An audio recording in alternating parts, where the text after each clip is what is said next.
So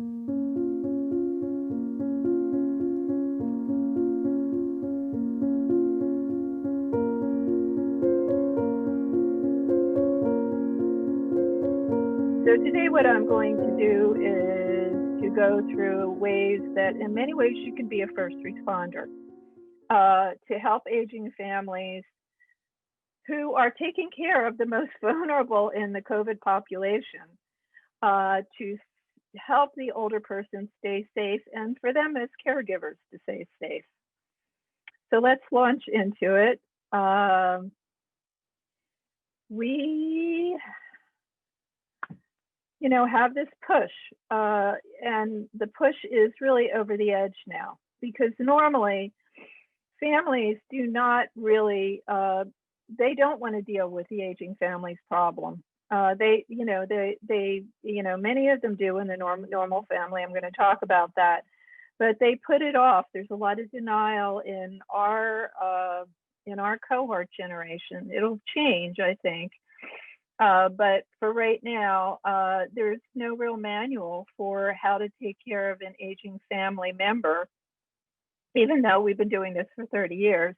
And on top of it, now we have COVID and nobody really knows exactly what to do because of the political situation where you have mixed messages coming out. So we'll move to the next slide. And so I'm going to go through 8 steps to tame this turmoil. So you, the geriatric care manager, can tame this turmoil in a twindemic, because it's not just COVID. And as you well know, the normal flu, which is a virus, comes at this time of each year. And now we have COVID. And what you also have, which is so confusing, is the busiest time of the year always for a geriatric care manager. Because when family come back and they see the older person faltering, then they have to do something. They don't quite know what to do, and hopefully they'll give you a call. And I'm going to give you some hints about that. But now they don't know what to do about COVID either. They don't have, obviously they don't even know how to keep themselves safe, because they all, a lot of people got on planes. My state, California, is just about to entirely close down, all 40 million of us. So what you see now on the screen is the worst possible thing that can happen. And you can see, let's go back to that fighting family. This is Christmas, and this is what happens when it gets out of control. And, you can see nobody's got a mask on, obviously. And in families, when they gather together for rituals, lots of times there's a lot of drinking, and there's all these family fissures, and they all come out in that moment. You could see various people are going for various people in the family, and the mother's going, oh my God, guy with a reindeer looks like, I don't know what he's going to do. But this is, you can't make up what these families do. This seems like a caricature. It's not. You haven't even seen the worst of it.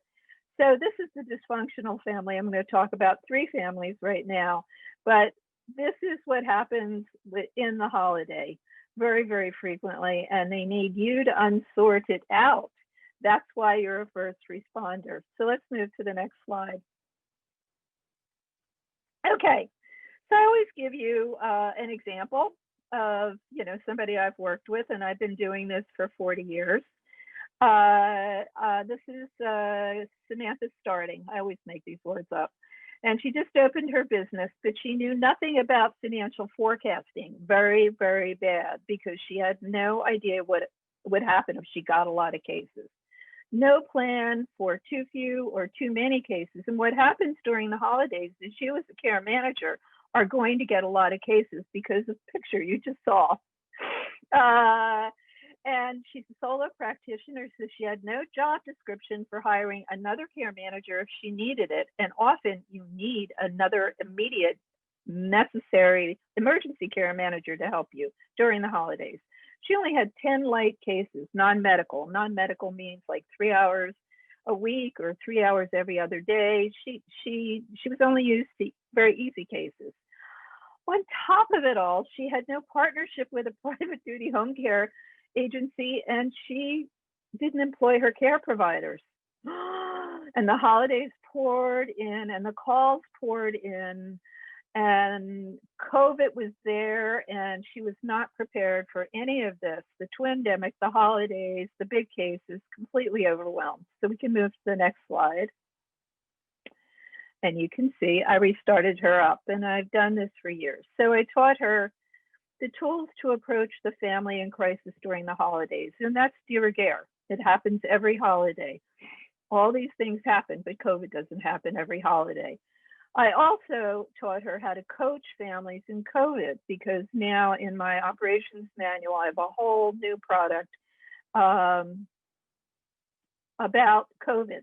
It's completely done. You don't have to do anything. It's right there.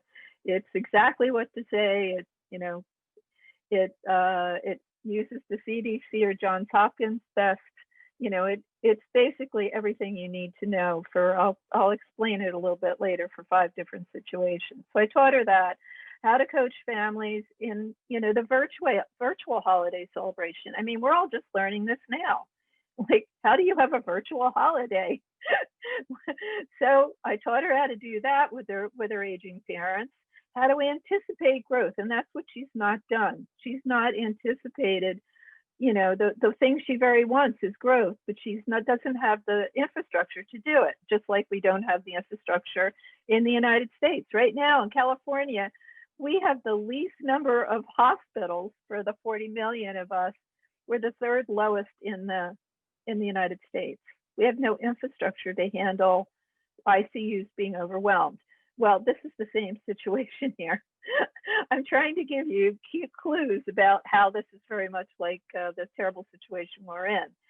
She had no partner. I already told you, no, you know, private duty. So I taught her how, you know, to get one. And I have a whole YouTube channel. You can see it at the end. There are, you know, 30 some playlists in there. It's all for free. And you can see my age in it. And there's a whole playlist about, you know, how to find the best private duty home care agency, how to do a financial forecast. Already talked about that, tools to work with the long distance and the dysfunctional family. And we're going to go through this, and tools to work with holiday chaos when you saw the family attacking the rest of the family. And she survived the holiday, and she will prosper well next year. So let's move on. Okay, why can I teach this? I always say it. I'm doing it fast. I think, as many of you know, I'm the author of the Handbook of Geriatric Care Managers. It's been out since 1989. It's going into its 5th edition. I always do it with many, many people. I write about half of it, and I take other experts, and over the years, many different experts have helped me. So it's a joint effort. And I also wrote Care Managers Working with the Aging Family. And I want to give a real plug to this, because mostly what I'm going to talk about today is clinical tools, and that you can use with working with all these 3 families. And these are the only 2 books about care management in the whole world. There's no other books. And the one that has to do with family systems is this book. And it has excellent people writing chapters in it. And I'm going to talk about the chapters a little bit as we go along. It's been out for 10 years, and it's, you know, something I think if you're interested in care management, you ought to get the book. It isn't like I make a fortune. Don't quit your day job writing books. But this is a book you really, really need, because you have to understand, just like the virus, it invades your own cells. Well, essentially, what you have to do is invade the family. You go enter into the family to get care for the older person. That's all you need to do.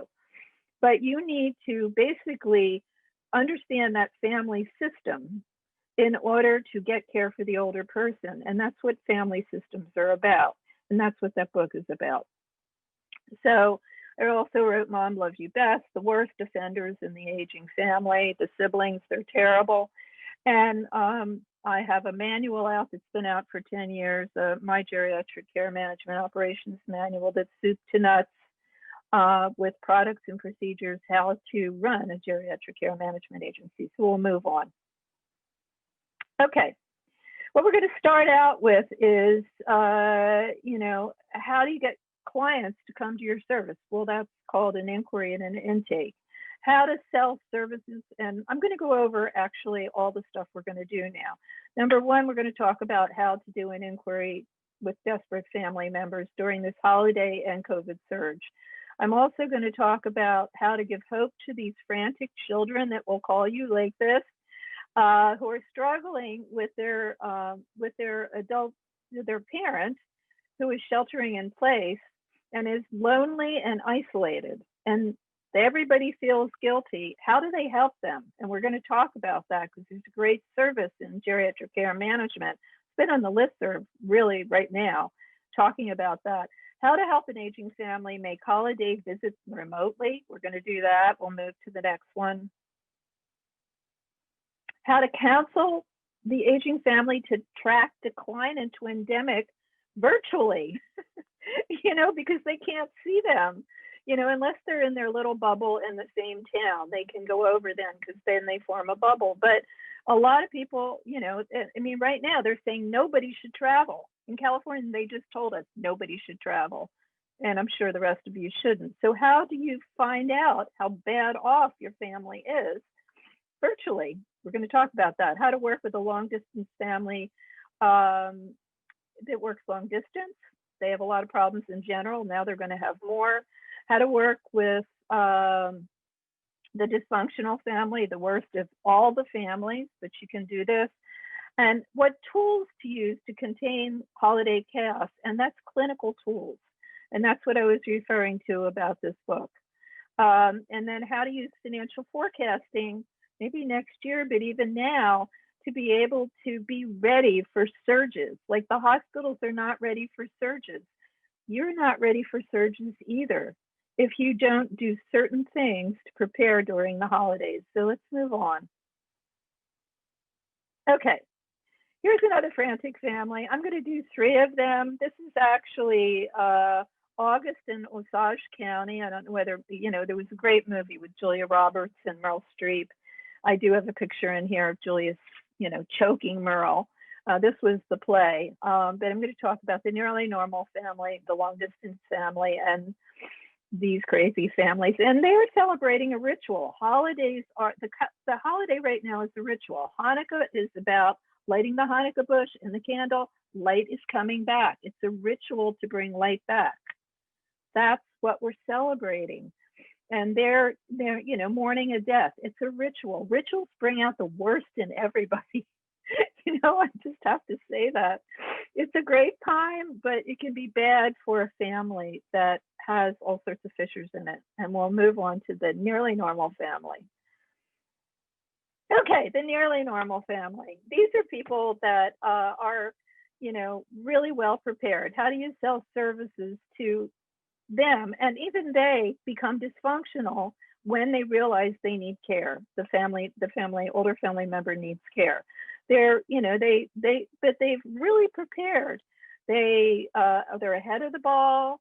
They've monitored the parent on a regular basis, and they understand at some point, they've got to take over, but they dread it. They don't really want to do it.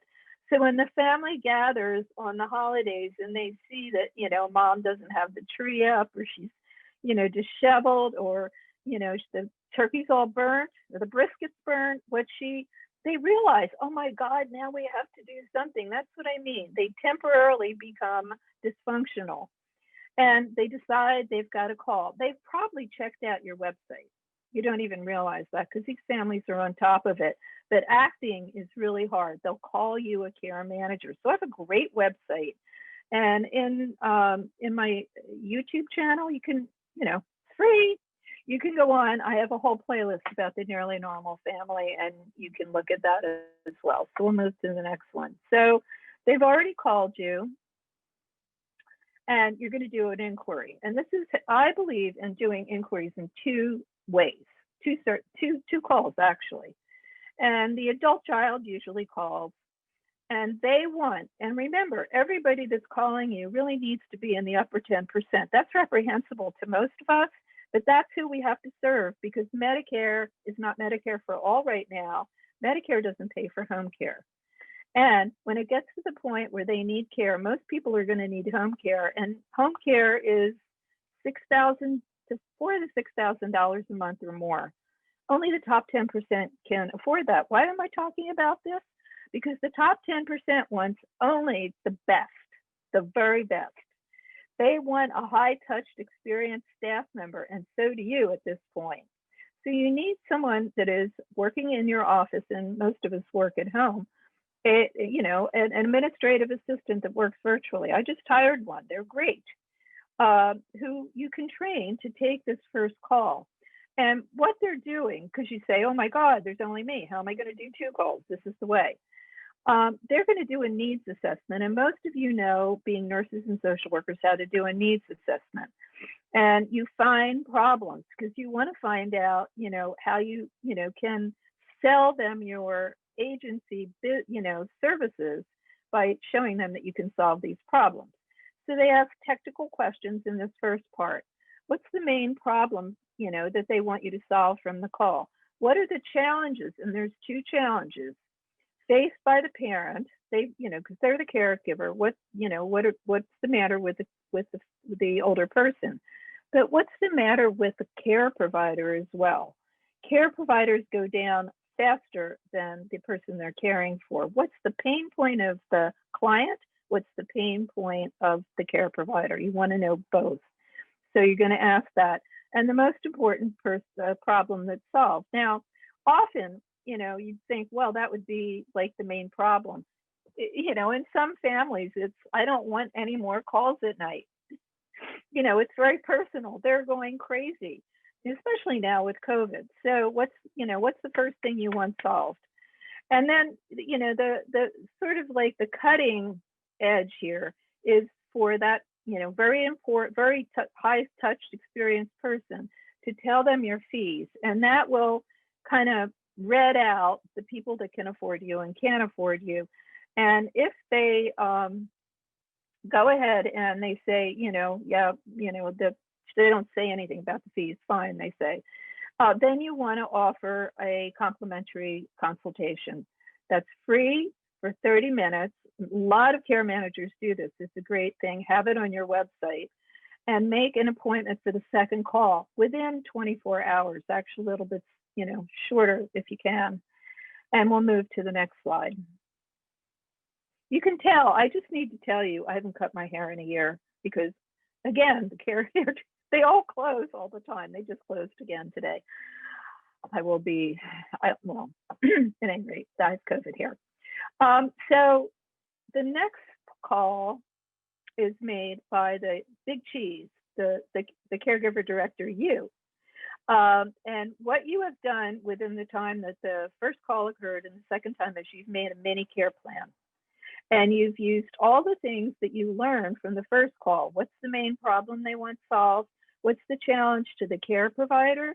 What's the family care provider? What is the challenge to the client? And you put together a little mini care plan that shows you, the reason I'm telling you to do it, that you're an expert, that you really know what you're doing, you have the capability of solving their problems, and you are worth hiring. And that's going to make the sale. And then you move on. It's only 30 minutes, so you move on, and then it's like every salesperson, and care managers hate this part. You got to ask for the sale. Are you ready to move forward? And, that's what you have to say. And if they are, then the easiest way to do this, do not go out, drive. First of all, don't drive. It's really dangerous. All you want to do is to get the deposit and the contract right away. And you can do that. You can get the contract through DocuSign or Adobe. I use DocuSign. And you can get the deposit through PayPal or, any other, I don't think there's Google Money, Apple Money, whatever way you want to get the deposit. But it comes right in, and then you can start. But you have sold your product, which is your agency. So let's move on. Okay, so what are you going to do with this nearly normal family? You're going to do what everybody does, a geriatric assessment. functional, which is, nursing type things, but social workers can do part of this. And then psychosocial. And it's all in my manual. It's in the Handbook of Geriatric Care Management. And then you're going to solve the immediate problem, the crisis problem, the problem that they've already brought up. And then what you're going to do is move to clinical tools. And one of the first things you're going to do, and now I'm going to bring in what's happening right now. We are going through presidential succession, and it's not going well, remember? And because every country, every city, every family needs somebody who's the titular head. And when the titular head goes away, like they can't cook the family meal anymore on the ritual, they can't get the holiday decorations, or, they can't be president because they've been giving mixed messages to everybody. It has to move on. The family's going to replace that person with the head. So you're essentially doing succession here. You're going to find a new queen bee because you need it, basically, because you're going to have to make many steps with a family as a whole, because you're working with a whole family. And so you can have a family meeting to do this, a virtual family meeting. Usually nobody wants to step up. I don't want to make the pumpkin pie. Mom always made it. I'm not doing that. You'll find that, eventually it's usually the daughter. Somebody will come forward to do it. Got to do that. And then you're going to, use that new succession to work with a family to, divide up the caregiving tasks. Because you still need the family to be a part of this. And in a nearly normal family, they can do it. And most care managers should know, somebody can pay the bills. You always get the kids to do the technology because, we don't know enough. And then you're going to use a really powerful tool called containment. And I'm going to explain more about that later. But you yourself, as a care manager, and if you ever listen to Steve Barlam and Bunny Divness, who are my dear friends, you become a container for all the anxiety for the new queen bee and the family to be able to move through these changes and get care for the family member. And if, again, free playlist in my YouTube channel, you can see there's a whole playlist that's about 10 videos about the nearly normal family and how to work with them. So we'll go to the next one. Okay, so how to give hope to these frantic children who call when their aging parent is struggling with loneliness and isolation. And in normal times, loneliness and isolation, is a real big and new aging issue. It's all over the country now that people realize, or experts realize, that it can lead to actual physical illness. And older people are very lonely because they're, if we have a caste system, Isabel Wilkerson says that if you've read her book called Caste, it's a great book, older people are at the bottom. They're the untouchables. And really, people don't see them enough, and they get isolated and lonely and highly depressed. And so now they're sheltering in place with COVID and scared to death. How do we increase their life? And you use something that's in the Handbook of Geriatric Care Management called quality of life. And Nina Herndon, who was originally my student and then my TA when I taught at San Francisco State in their master's in geriatric care management, really started this. And, essentially it's bringing, we worry about, the physical health of the older person, but what about their mental health? What about their joy? Can you bring their joy back? And you can do it through quality of life. So how do you do this virtually? You can do it virtually. You can see this. This is a normal family over there on the left. This is the poor family in COVID that, the grandmother can only see the grandchild through the door, if at all, if they live in the same town. If not, it's video. And so how can, someone who's sheltering in place, the older person, see family and friends, be connected, with, activities that they love.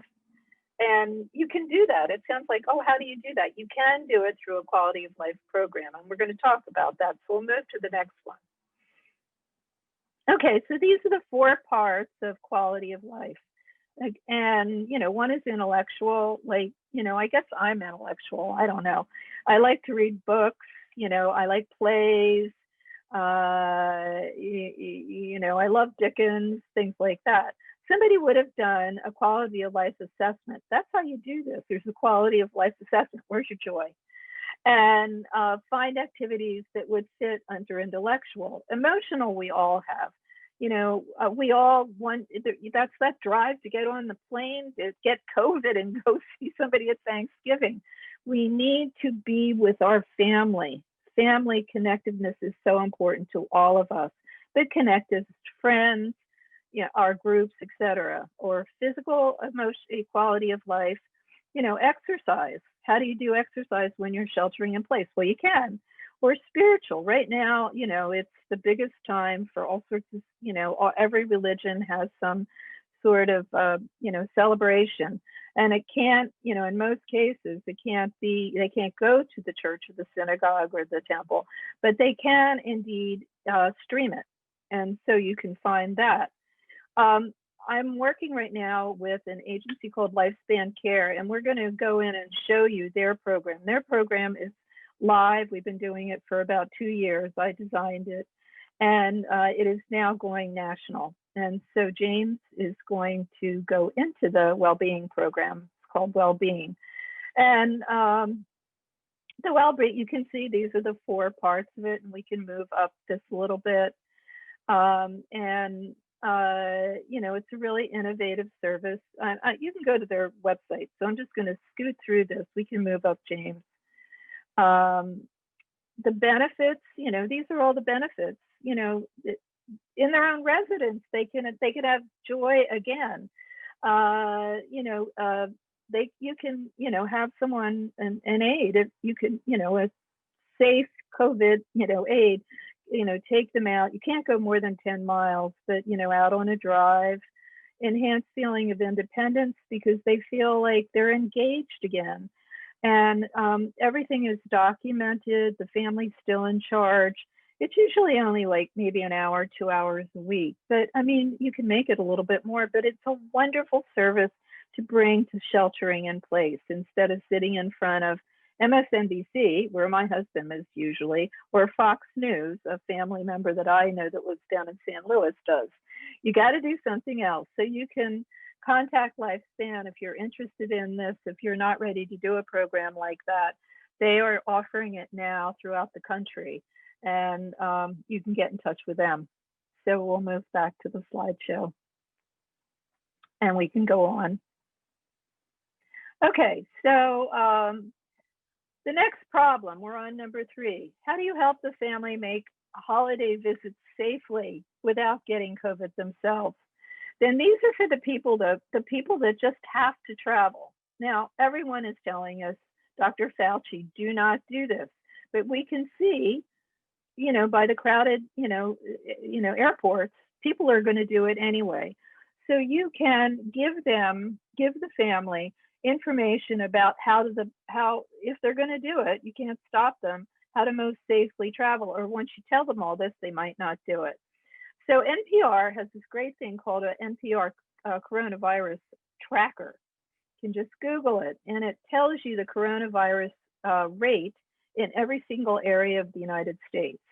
So you can look up where you're going and see how dangerous it is. The second thing you can do, and the CDC, they can go on their website and they have this information as well, says check the number of people invited to this celebration. And then find out through this tracker, what's the rate of where they're coming from? How dangerous, is this, 10 person gathering, in terms of you getting COVID. And then travel, this is Atlantic Magazine, and you can, check them online. It's a really good magazine. Travel on off-peak times, like don't go the day before Christmas or the day before Hanukkah. And then find a common thread through the whole thing. And that might deter them, but if they're bound to do it, you can give them a safe way to do it. And we'll move to the next slide. Okay, so if they're going to do it remotely, thank the Lord, then what you have to do is prepare for this. And I don't know whether you've seen Dr. Michael Osterholm. He's been from the University of Minnesota. He's a viral disease expert. And what he recommends is you have to make a long-term plan for not traveling. And that long-term plan needs to be in the form of a story that, why you aren't going, so that you're not devastating the family member that, your older family member who's just waiting for you. And you have to explain your story for not traveling. And so stories have always been the most powerful way for us to communicate. And Vale Wright, who's at the bottom, who's the director of the American Psychological Association, has a whole blog about how to tell a story. And so you can, just Google Dale Wright and Google Dr. Michael Osterholm. He does blogs as well. And you can find out about both of their point of views. But if you're not going to go, this is how to handle it so that you're telling a story. You're going to tell, how you're going to be there virtually, and how you're going to send the Christmas presents or the Hanukkah gifts during each day, whatever. But don't just say, I'm not coming. Make this plan, and we'll move to the next one. Okay, and how to counsel the family to track the decline of the twindemic risk to loved ones. Remember, because they're not going to be there. They have to, see them remotely. First of all, they should be checking on their senior daily, and you really have to. This is why I say you're a first responder. You are. Check on your senior daily. You really need to do that. Tell the adult child who's calling. And you're going to have to use the internet or Zoom, or actually, just use your phone and do FaceTime. You can do it that way. Or you can purchase a tablet that's easy for a senior. Now, I don't know whether many of you are familiar with it, but Lori Orlov, who used to be my student at the University of Florida, is this, really well respected expert now on aging tech. And she has a site called Aging and Health Tech Watch. And I want you to go there, because Lori Orlov can really tell you what kind of safe, easy technology that you can get for your family member, even if they have a real difficulty. And most older people do. I'm 70, I can do a lot, but I certainly can't do what like anybody 20 is. And nobody's going to give me a lobotomy and change my brain. So Jitterbug is one of the things that's, you should know about that. It's a really easy senior phone. You can get that for the family member. GrandPad has sort of ups and downs. Lori's going to tell you this, but I'm just going to outline some of the choices. Lori also, she recommends Claris Companion and Alexa. My daughter just called me this morning. She calls me every morning on Alexa. My grandchildren call me too. It is such a, Alexa 8 is what you want to get. It's really simple. I just have the regular Alexa, but I just push a button and there they are. And the older person can call and the family can call them. So I highly recommend Alexa. And then there's a really simple one called Birdsong. So I would look into that, and because you really want to see them every day, because you're kind of tracking what's going on in sheltering in place. So we'll move to the next one. Next slide. Okay, so what do you do from far away? This is the time to be really the best friend of your older person's senior physician. And that's really important. Now it's going to be telehealth, but you really want to connect with that, and you want to have a really good relationship with the older loved one's doctor, because no matter what, no matter how safe they are, something might happen and they might get COVID. So you really, really anything could happen out of the depression, but you want to, first of all, just really make touch with the family's doctor. Second thing is you want to get a specialized flu shot, and it's called a Fluzone high dose. And I live in Santa Cruz, California, on the Monterey Bay. I drove all the way down. It was only an hour to Monterey, just because everybody in the city of Santa Cruz all the pharmacies were out of the regular. It's really well worth doing. And, just to, hire a geriatric care manager to take the person down. I mean, that's a great way for a care manager to really be of help. And then get an advance directive. Now, you think, duh, well, I know all about that. You know what? Most people don't have advance directives. They're afraid because it means they're going to die. And most people have put it off. And why do you want an advance directive? Because if you get into the hospital, if the older person ends up in the hospital, think of New York and their surge, and now it's a national surge. Hospitals have people in the hallways, and New York did not have the time, this was in March, to pay any attention to advance directives. So you want to get an advance directive right away, and through AARP link, you can get an immediate legal document that just go to this link from any state, because you do want to get it in case the older person is hospitalized. And the last thing is you want to learn the symptoms of COVID yourself, and you want to go to the CDC, and if you use the manual that I have, they're all there. And you can move to the next one. And then create a go binder. And this gets into the advance directive. How does that advance directive get to the hospital? It gets there in a go binder. And go binders were originally put together in California fires. Half our state, half my county burned down, Santa Cruz. And it's something you grab and go with. So if the older person is suddenly taken by COVID, you've just got to get everything in there. And a go binder not only has advance directives, but all the important key people in their life, and names and addresses, emails, everything's in there, so that it can go to the hospital with the older person. And you can't go in the hospital as the care manager may be able to go in, but the family can't go in anyway. But that go binder can go, and that's really important to put together.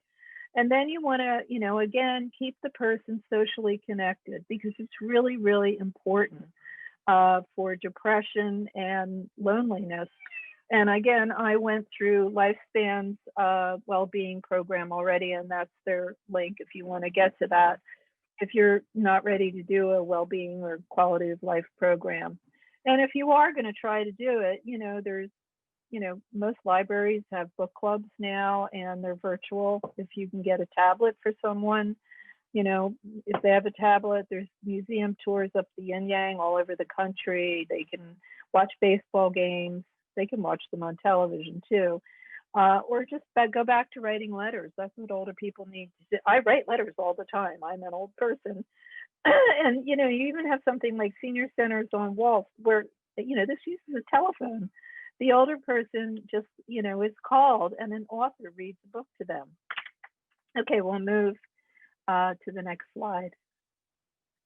Okay, let's go to the second type of family. We just were through the nearly normal, and this is the long distance family, and they really have the most stress of all. They are really good care providers, good family care providers, but they're doing it from afar. They spend the most money of any care provider at all by traveling back and forth. It costs them a lot of money to do this, and time. They lose their jobs over it, a lot of guilt, inability to provide meal care because they're taking care of their own family while they're taking care of their elderly parent. But they usually come to a breaking point when the family gathers, and it's usually around a ritual. And it usually will happen around the holidays. We can move on. And, the inquiry is a lot like the first inquiry that I talked about, the nearly normal family. But what I'm going to give you, this is why benefits and features is a good webinar, because you sell through benefits, not features. These are the benefits in the inquiry that you can give a long distance family that calls you. This is a benefit. You're going to save them time and money, because they don't have to travel. You have the agency right where the family is, and they live long distance, so you can be there all the time, and the traveling expense is going to go down. You can help with caregiving, set up caregiving with, either your own home care agency or a private duty home care agency. You can help the caregiver with personal stress, online support groups, yoga, et cetera, because caregivers, again, go down before the person they care for. Help them make parent care decisions. This is your main goal here, to guide them through making all the parent care decisions.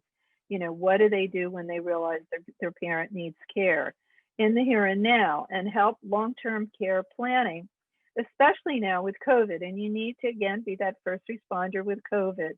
What happens with hospitalization, and, if they want to move, but long-term after COVID, there's aging is a series of decrements. And so making a long-term plan, how to do that, to either keep them at home until they die or move them to assisted living. Right now, you can't do that, et cetera. You can help with organization and tech tools. And I just talked about that. Lori Orlov is, she's the key to it all, really. I'm not the expert, Lori is.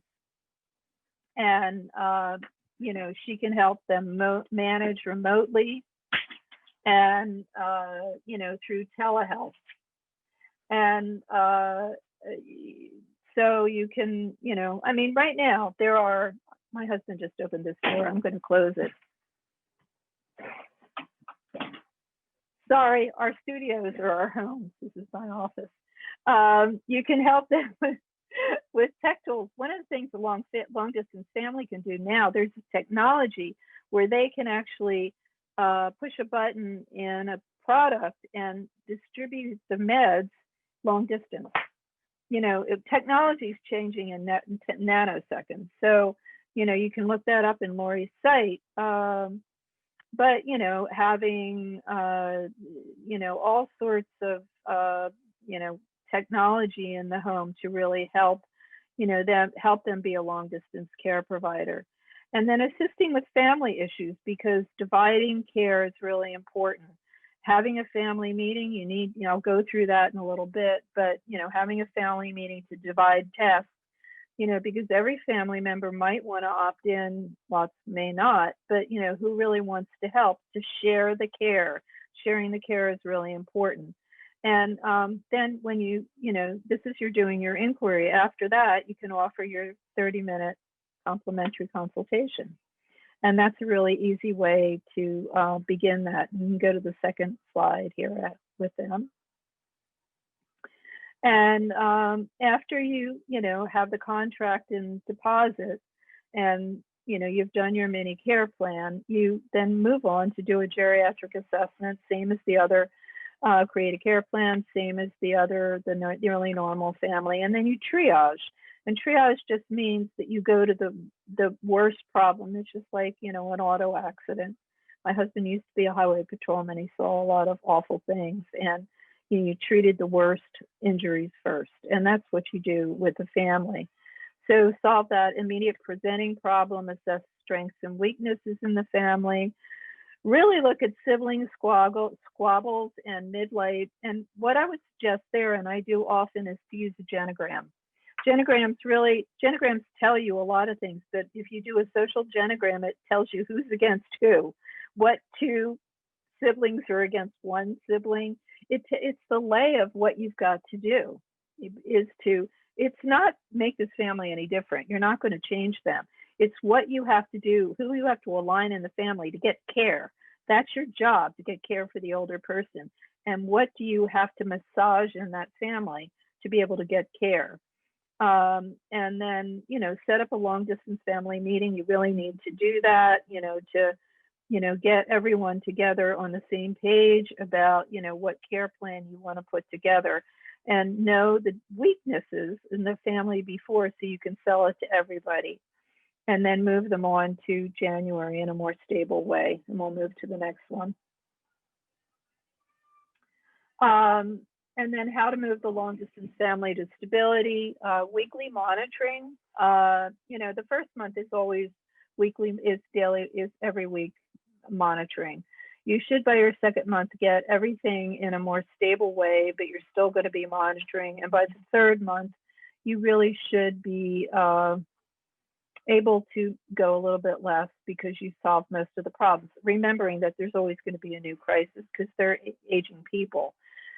You want to, hire COVID-safe care providers. And if you go on that lifespan site, and I've done that through other webinars, the first page that people see when you go on their site is all their safety measures.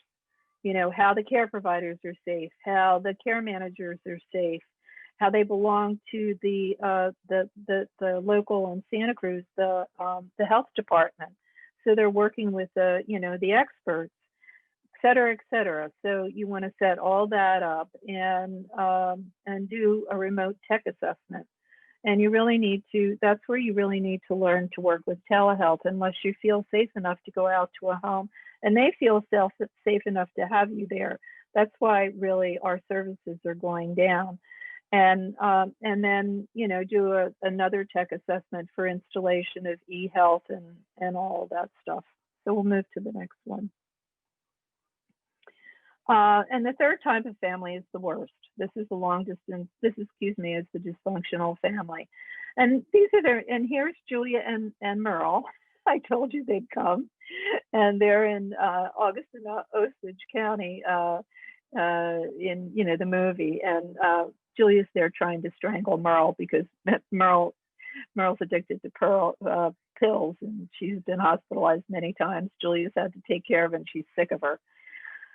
You just can't make this up. It's really all true. And what happens in these dysfunctional families, and the reason that they have such a struggle, is they were never told to give and receive, because their holidays, the rituals were always like a mess.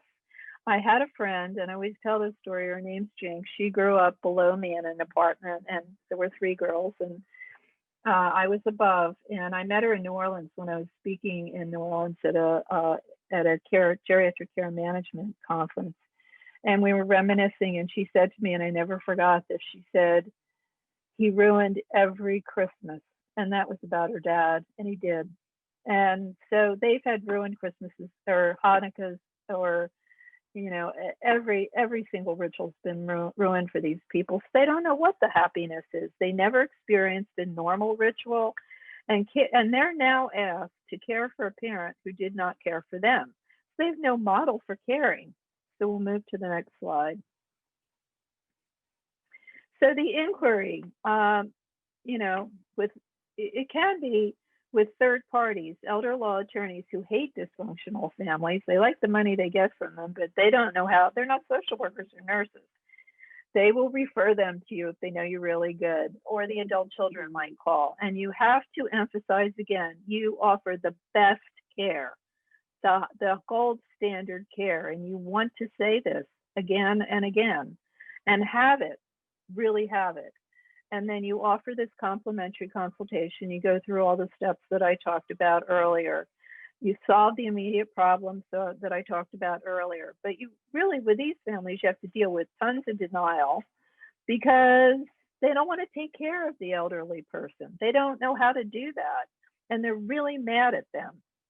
And objections, even though, everybody in this top 10%, especially the top 5, has lots of money, but they will argue with you about fees. And so you need to be ready to deal with denial and deal with objections, paying for care and caring for somebody that didn't care for them. And you have to have a lot of sympathy for that. We'll move to the next. What you're going to do is the same thing you did before, but you, the top dog, you're the head of the agency. You're going to, you're going to have the same thing happen that you did in the other 2. You're going to have somebody else take the first part, the very experienced person. Then you're going to create a mini care plan. And then you're going to solve the immediate problem the same, pain for the caregiver and the client the same. You're going to use clinical tools, and I just went through that, get the contract and the deposit. We'll move to the next one. And you're going to, do the geriatric assessment. And, these are all the same things. Identify roles and conflicts. You really have to identify roles and conflicts in this family because they're deep and horrible and they will actually hit each other. Identify emotional patterns and obstacles to the plan because they will have the most obstacles to your plan. They hire you and then they fire you. I can't tell you how amazed I was at 40 years ago when I first found that out. Like, what? And you need to act as a client advocate for these families. And I'll move on. We'll do the next one. Okay, how to get them to shaky stability, a dysfunctional family. You want to coach them in sibling rivalry because they're, what they had a really shaky nest. All the babies almost fell out.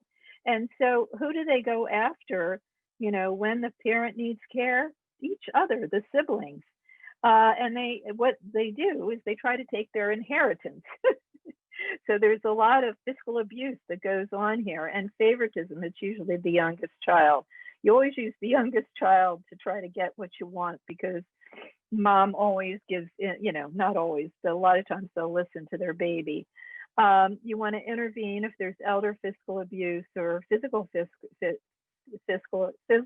abuse.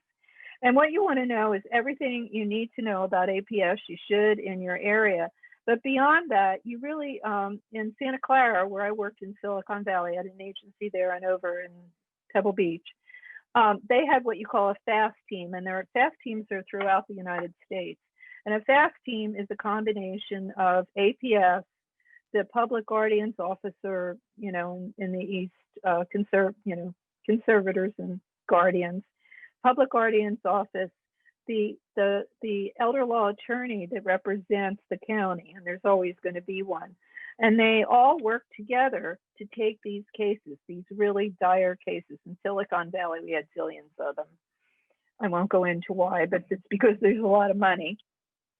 And they act really fast to go in, all of them, to work on the case. So you want to call the FAST team. You have to check out your own county to find out if you have that. And then, of course, you want to monitor, reassess, all of the things that you've been doing before, but especially the roles and conflicts, because literally, like I said, fisticuffs and money stealing. And, I've had people that a caregiver took the older person and married him, took the wheelchair up to Reno and brought him back, and she married him. I mean, the crazy cases that you have with these crazy families. And then what you want to do is just go back to succession the way, we have one president who says he's still president and the other president's going to be president, and everything's sort of in chaos because of that. That's realigning power. You want to realign power just like we want to realign our presidential power. So you want, again, to make, somebody the titular head of the family because it's, the titular head of the family is the reason that they've called you. And then follow up as best you can with all of this. And if you can't do it, basically what you're going to have to do is turn the case over to a mediator. And there was a big question on I usually look at the listserv, big question on the listserv about that. Bunny Dibnus is a mediator. There's a lot of mediators, but there's a great mediator chapter in the Handbook of Geriatric Care Management that talks about what is the difference between a geriatric care manager who's a facilitator and a mediator. And mediators, they usually work in divorce, but they are a different breed. And when you can't get that family aligned together to get care for the older person, and you do find, all sorts of craziness, like, somebody's kidnapped. I mean, you can't make this up again. One sibling kidnapped the parent from the Bay Area, and then the other sibling kidnapped back. Then you want to turn it over to a mediator, and you do want to read that chapter. Okay, we'll move on. Almost done. Okay, tools to contain the holiday. GCM tools are really important, and this is not enough for me to really tell you them, but you really want to know how to do a virtual family meeting. And, basically in care managers working with the aging family, Rita Gottok, who started the first hospital care management agency at Stanford Hospital, who I know really well, wrote this chapter because that's how you have family meetings in the hospital in corners, which happens all the time. So you have to put together, and this is just fast flash, an agenda for the family. You put the agenda together. You make the rules after really knowing this family as best you can. Keep it in the here and now, because they're all going to go back to when I was 3 and you hit me and I hate you now. And then minutes, you take minutes. You don't have to write anything down. Just use your iPhone, record it, and then just use the translation, and there you go. And have them sign the minutes, because they will say later, no, I never said that. And so, have a family meeting with the family to really try to find all these fissures and alignments, etc. You have to know conflict dynamics. And this is why really it takes, let me go back a little bit. What it takes is, and I said, if you're a solar practitioner and you haven't had a lot of clinical experience, you can't handle these families. And what I would say is hire someone. Lifespan has done that. They have someone that, just on staff that can work with these really difficult families. Hire another person to do it. You'll make a lot of money over these difficult families. It takes hours to take care of them. It's worth it to hire a care manager who has a lot of experience to do this, especially during the holidays. And, then,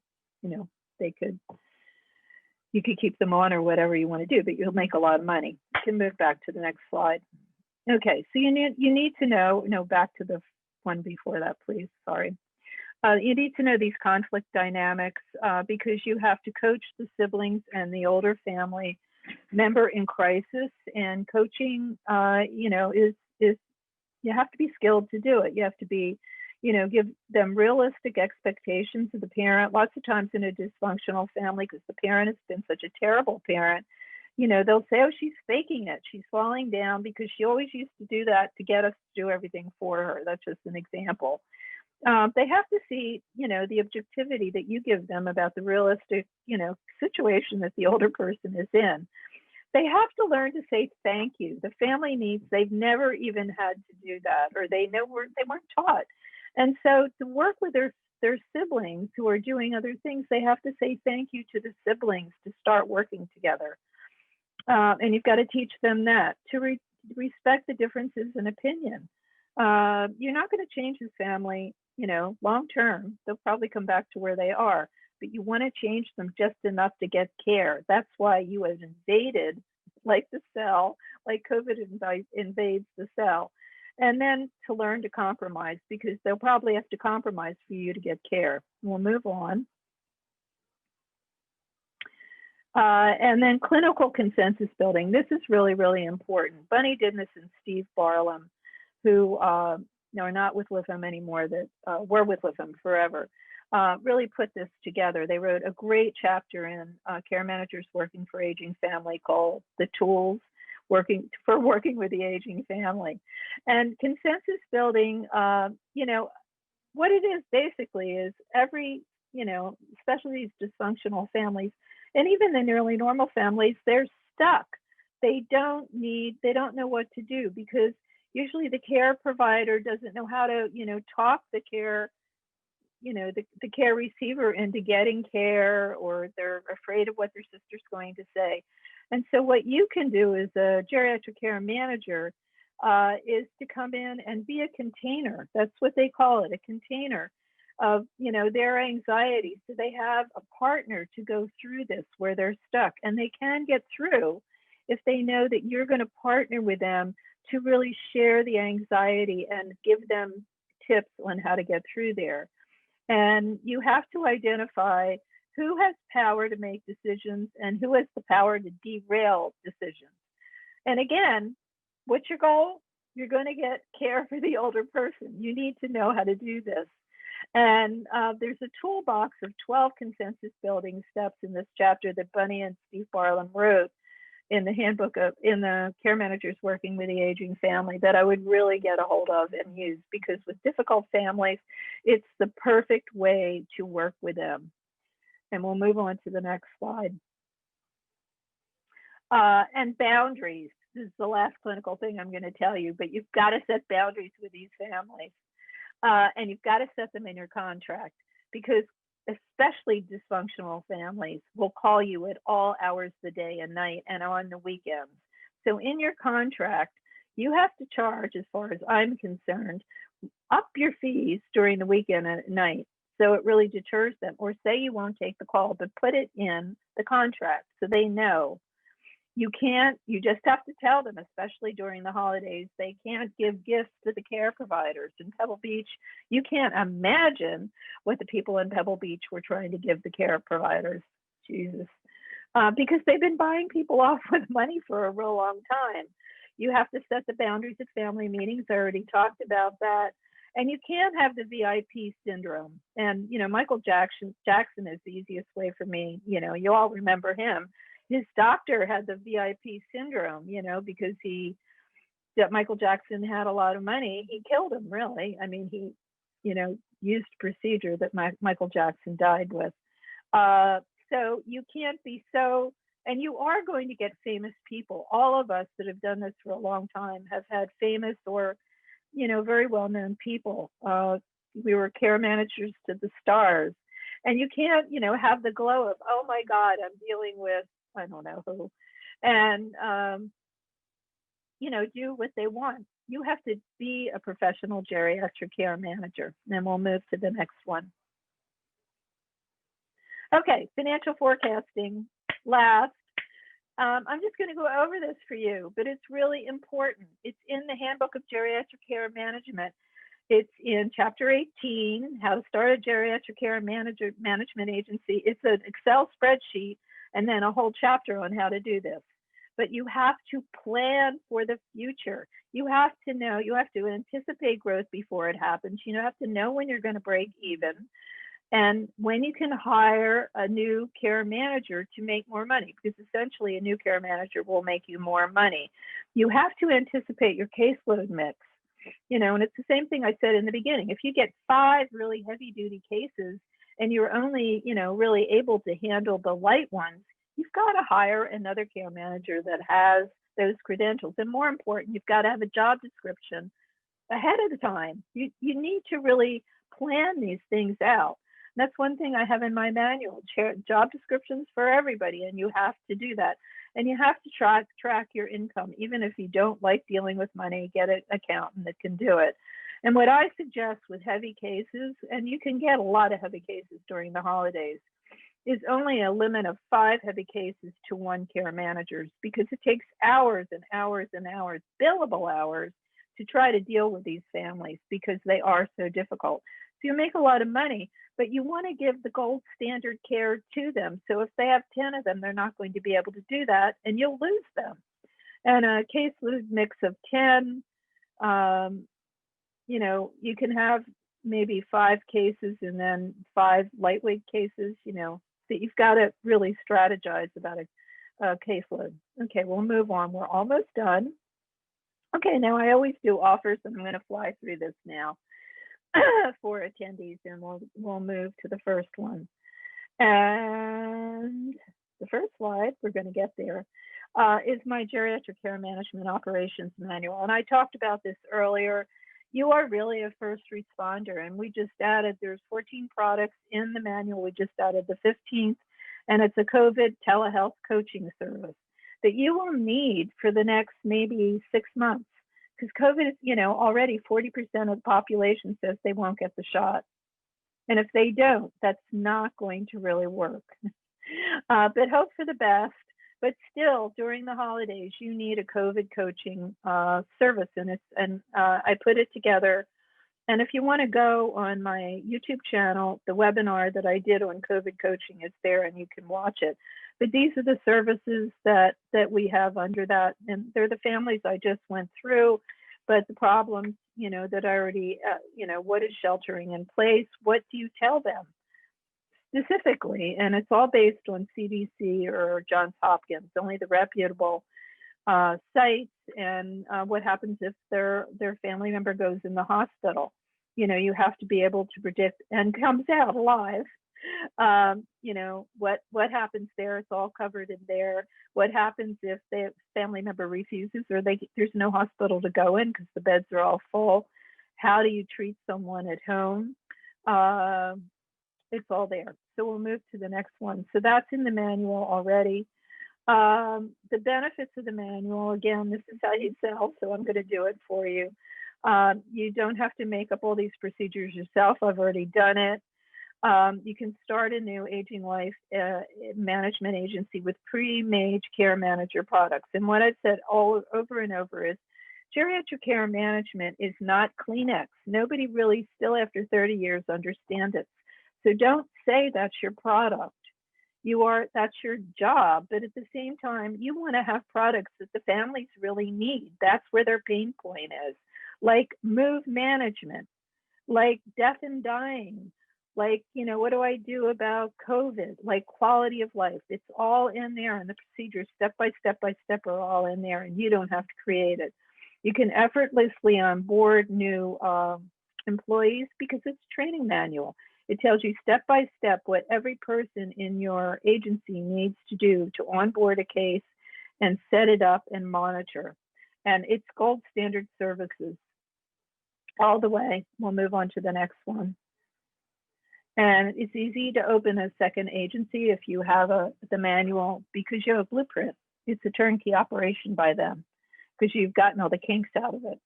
And it offers risk management because you have gold standard care and you have to have it. I've said that a zillion times. You lessen your risk of malpractice litigation. And believe me, this isn't Kleenex. This is somebody's mother. They're going to sue. Move on to the next one. And these are the features. You can read all this, but you know, there's two manuals. One is the operations manual. The other is forms. They're both they're both electronic and they sync together. And the webinar is the webinar offer for this is $7.99. It's usually $8.99. You have to sign a contract with me for my intellectual property, just so that you don't start your own franchise. And if you're interested, you can just use this email, and we'll move on. And the second product is I've had an online geriatric care manual class that's been going for 2 years now. You can take that, and you know, same thing. It's $9.95, but you can get it for $8.95, and you can do it in 2 parts. And this is for somebody that just can't take the manual and do it all themselves. I mean, if you can take the manual and do it yourself, it's fine. But if you want a class, the class is there. And you can move to the next slide. It's 20 modules, but it's, you know, has all the forms that you need to, you know, just like you have in the manual. The manual comes free with this class. So you get the free manual and the class. So it's a really good deal. And it's also marketing. I tell you how to market every single product. So, you know, and that's the hardest thing for you to do. So every single product is there. And then, you know, you can create the marketing materials and, you know, sell and make more money. And it makes your agency more scalable so you can expand, like I said before, and you can move to the next slide. And you save money and time with your care management staff because you really don't, you know, it's a training manual, so you can train them to run the agency. So if you take a vacation, someone who's delegated in your agency can be the top dog and train new people, but it's not all in your head anymore. It's all written down. It becomes your manual with your logo. You can do anything you want in this manual. And if you're ill or sick, which a lot of people, you know, you could get COVID. I hope not. I could get COVID. I'm scared to death. If you need to stay in bed instead of taking calls while you're sick in bed, they can just run your agency through the manual. And you can sell your agency for double the price. You may not think of selling your agency right now, but eventually you're going to. hard to sell a geriatric care management agency. You can sell it for double the price if you have a manual because it's turnkey. It's not in your head anymore. It's all written down. You can move to the next one. And the third class is for newbies, somebody who just, wants to start a care management practice. And this is the business class. You can see these are all the modules. It's normally $650, but it's $550. And these are all the, the steps that you need to take, and they're all covered. This comes with 10 hours of free consulting with me. The other class, the manual class, comes with 20 hours of free consulting. And we'll move on. And I just said all this. It comes with 10 PowerPoints. There's free tech support with both classes because it's on Blackboard. And so I have somebody that's been with me for 5 years. So any problems you have, can be solved by this tech person and will be solved. And if you're interested in that, you can email me. So the last slide is just these are all the ways to connect with me. And now we'll go into questions. Cathy, this is James. It looks like we have one question from Tame. And if you've been fired by family, do they have a right to ask for a full refund? Not necessarily, no, not at all. It really depends. First of all, what you have to do, and I hope you did this, is you have to have a deposit. And that's why I said in the beginning, you use PayPal to get a deposit, usually for the first month, to make sure that you get, if you had care providers or your own hours, that you get the money back. Families do have a right to do that, but you have to make sure that you, and dysfunctional families do this all the time. If you tell them that's something they don't like, they just will fire you. They'll usually come back, but they do have the right to fire you, but you have to make sure you get all the money back, that you're not left high and dry with paying care providers that they're not paying or paying your own hours. But yeah, they can fire you. There's no body to go to mediate this. It's not like a divorce. We have Rachel, and she's asking you to collaborate or elaborate on what is the grab and go binder. Oh, it's a great thing. And you can just, Rachel, what you can do is just Google it, but just think of fires. That's how it originally got started. So everything that's important for the hospital to know, and it's not all your valuables. It's valuable information. So you want to get everybody in the family that the hospital needs to, and you want the most important people in the family for to share information, so that the person that you used into your succession plan needs to be at the top, and all the information on how to connect with them, the advance directive, their doctor, obviously. The hospital should know that, but just in case, their diagnosis, you can put that down, based on, get that from your doctor. That's why you need to keep a really close alignment with with your doctor. Symptoms of the COVID, and I told you that, you really needed to know as a care provider, what the symptoms were, why the person was hospitalized, and anything else you want to add into it. But everything that the hospital needs to know, because many times they're not even going to call you, because just think of the surges in every single hospital in the United States right now. They're totally overwhelmed, and you want to get as much information about the client, the history, how long they've been sheltering in place, et cetera, et cetera. And just, Google it.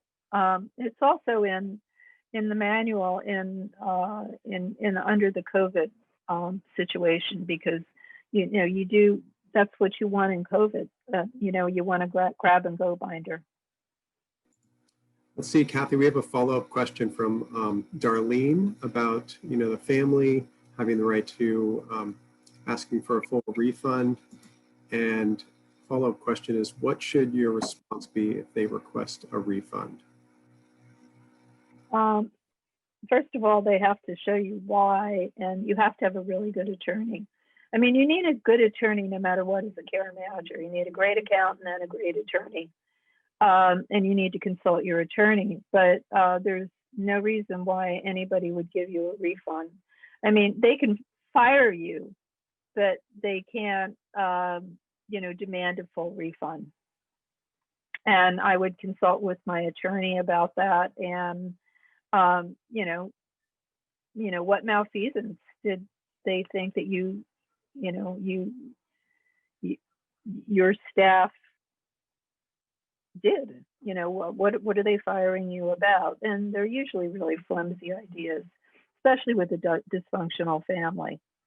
This is not for the faint of heart. It takes a lot of work to really work with these families, and have a really good contract in the beginning. And I've really tried to emphasize that, of exactly what you're going to do and what you're not going to do, and follow it. What you're offering, and obviously it's really, really important to keep service notes, because you can end up in court anytime, really, with geriatric care management. So you really want to keep service notes to be able to show if you get into court, or the family, yes, I did this. And you have to work on a legal basis, really, just like like this might happen to you. And so keep really, really important service notes. Every call you make, every visit you make, every telehealth visit you make,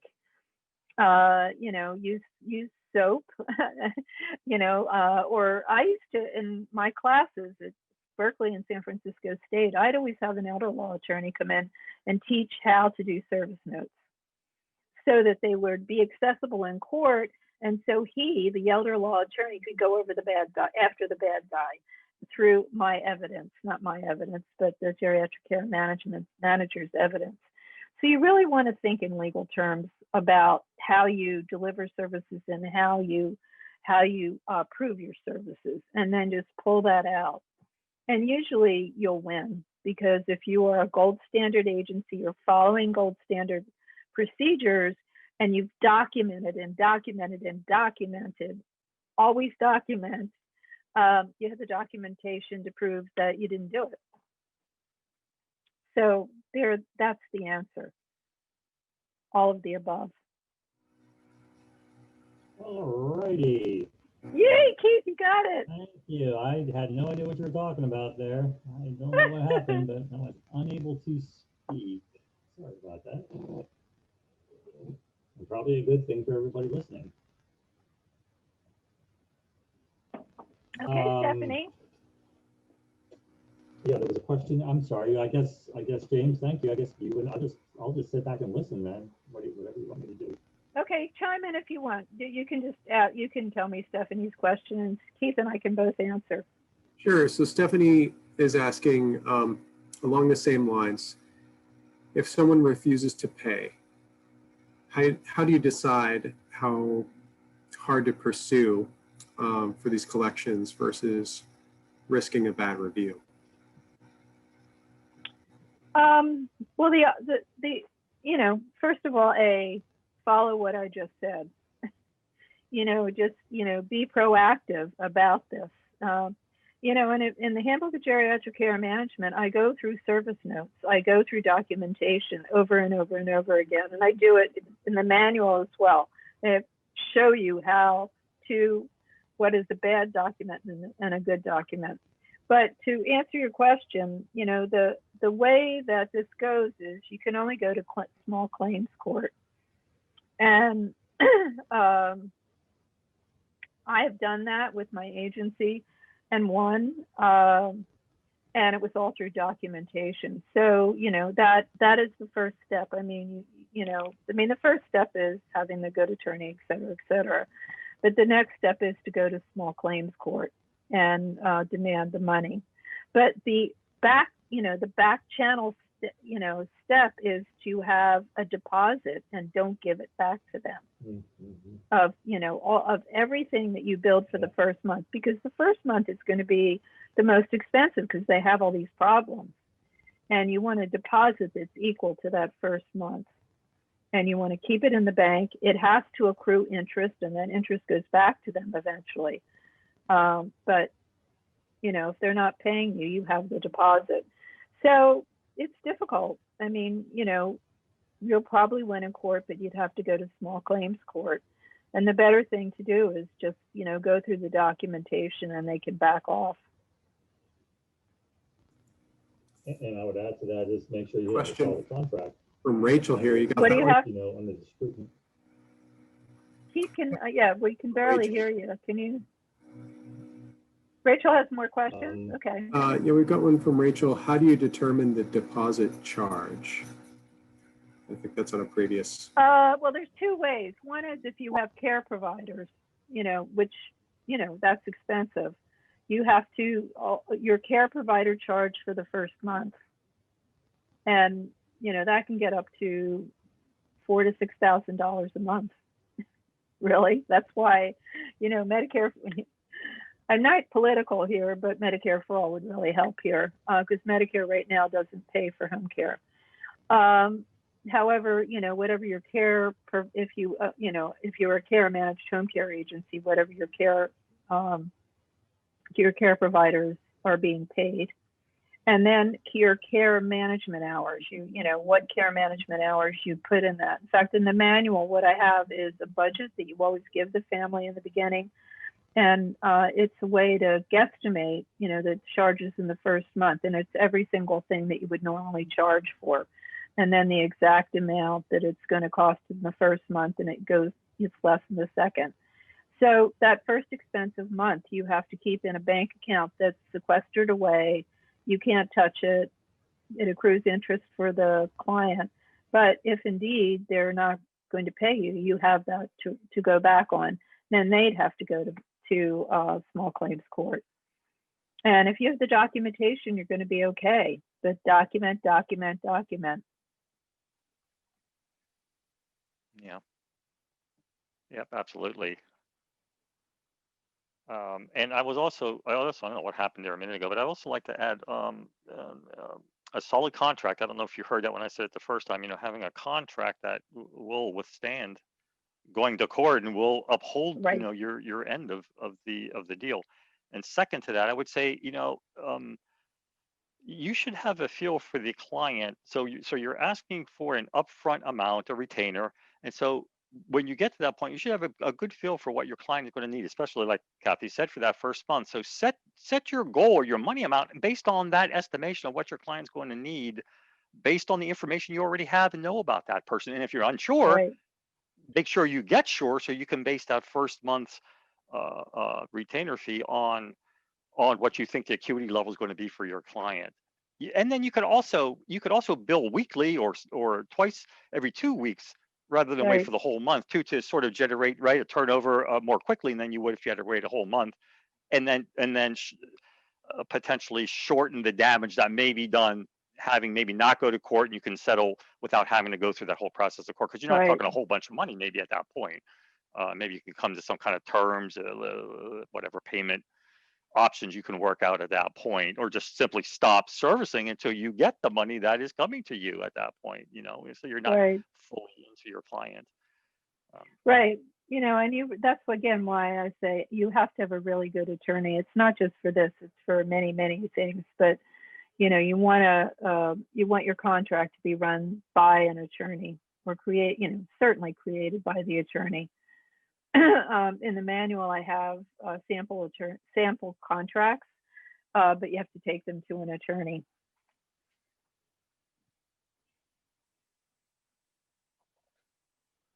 I don't see any other questions. Yeah, I see Stephanie leaving.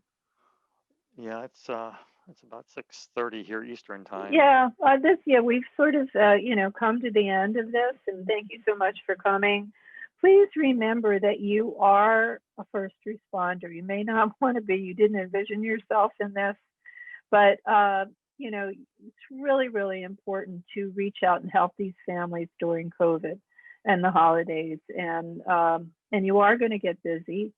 And really, use the information that I've given you and Keith has given you um, to help these families through, because really there's nobody out there like you that's going to help them. I mean, everyone is in COVID is so focused on their health, but they're not focused on the health of the care provider and the older family that's, they're worried. The first people that are going to be vaccinated are going to be the people in nursing homes, but not the people at home.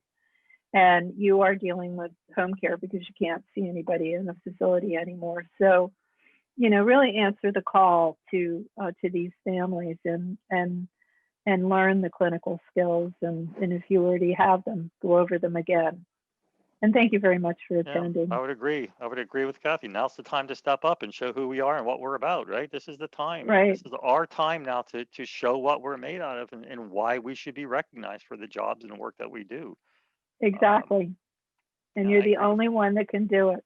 Right. We're really the only ones in a position to do this, to span the entire support system, medical system of your client. We're the only ones that are in all those facets.